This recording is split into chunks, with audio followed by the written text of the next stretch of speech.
When you go about your daily routine and I come to mind, remember I'm walking in your footsteps, only a step behind. And when you feel that gentle breeze upon your precious face, that's me, giving you a neat hug and a soft embrace. Please remember, I'm watching over you from heaven above. Until we're face to face, you will always feel my precious love. I love you all and always. Nalani. Now, before I begin, I'd like to ask if Manu, would you like to come up and say a few words about Mama? Kau, kau, not here. Kalele. I understand. Ali, Banga, where you stay?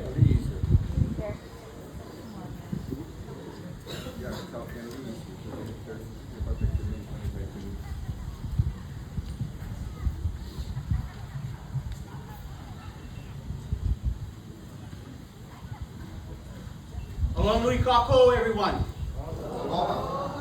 I am Ali Kamana Ekahi, the only son of Nalani Oaks and the only son of Alin Nahala Napoleon. And I am grateful for everyone to be here. I have 4 memories of my mom that I'd like to keep as quick as I can to share with you all, because when we lose somebody close to us, it seems like we either begin to remember all the things that we forgot, or there are things that happened in front of us or that we saw our entire lives and they came into context. And I think, and I know for a fact that with my mom, it's been the latter. Mom was someone who bore a lot of grief and pain through her life. A lot. And when I think about her and all the people who speak of her gentility and her posture and the way she carried herself upright, my mom always carried herself with a sense of dignity and pride. And the reason for that was that she drew a very large kuleana, circle of kuleana around her. And there are literally thousands whose lives she changed. My mother was a fantastic fisherman. One of the grandsons was practicing his throw net in our backyard. And he could only get it out in a taco shell. So I was telling Mom, said, hey, what's she doing? She goes, leave me alone. And as he was throwing the net around his legs, she was counting 1, 2, 3, 4, 5. She goes, try 7, boy. And lo and behold, he did 7 and a net opened up. And that's when I started asking my mom a bunch of stories about her fishing days. I remember the day that, well, before I say that, my mom was one of the toughest people I ever knew, both internally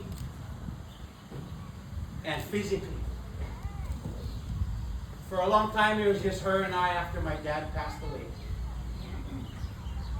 She held everything together until one moment, the day he passed when we were in the hospital, she finally said, I'll never have my husband hold me again. And that's when she finally, when I remember seeing another side of my mom that I never saw before that.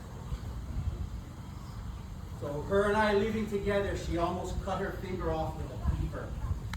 And for those of you who know my mom really well, she had very bad allergies.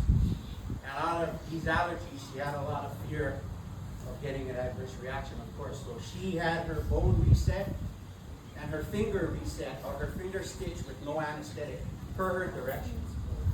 And that's when I realized how incredibly physically imposing my mom could be if she needed to. She was a boxer. She at heart was a fighter. And I remember clearly the day when I realized that my mom was becoming frail. Her and I were at her house, and I was helping her do some cleaning, and something fell on the ground.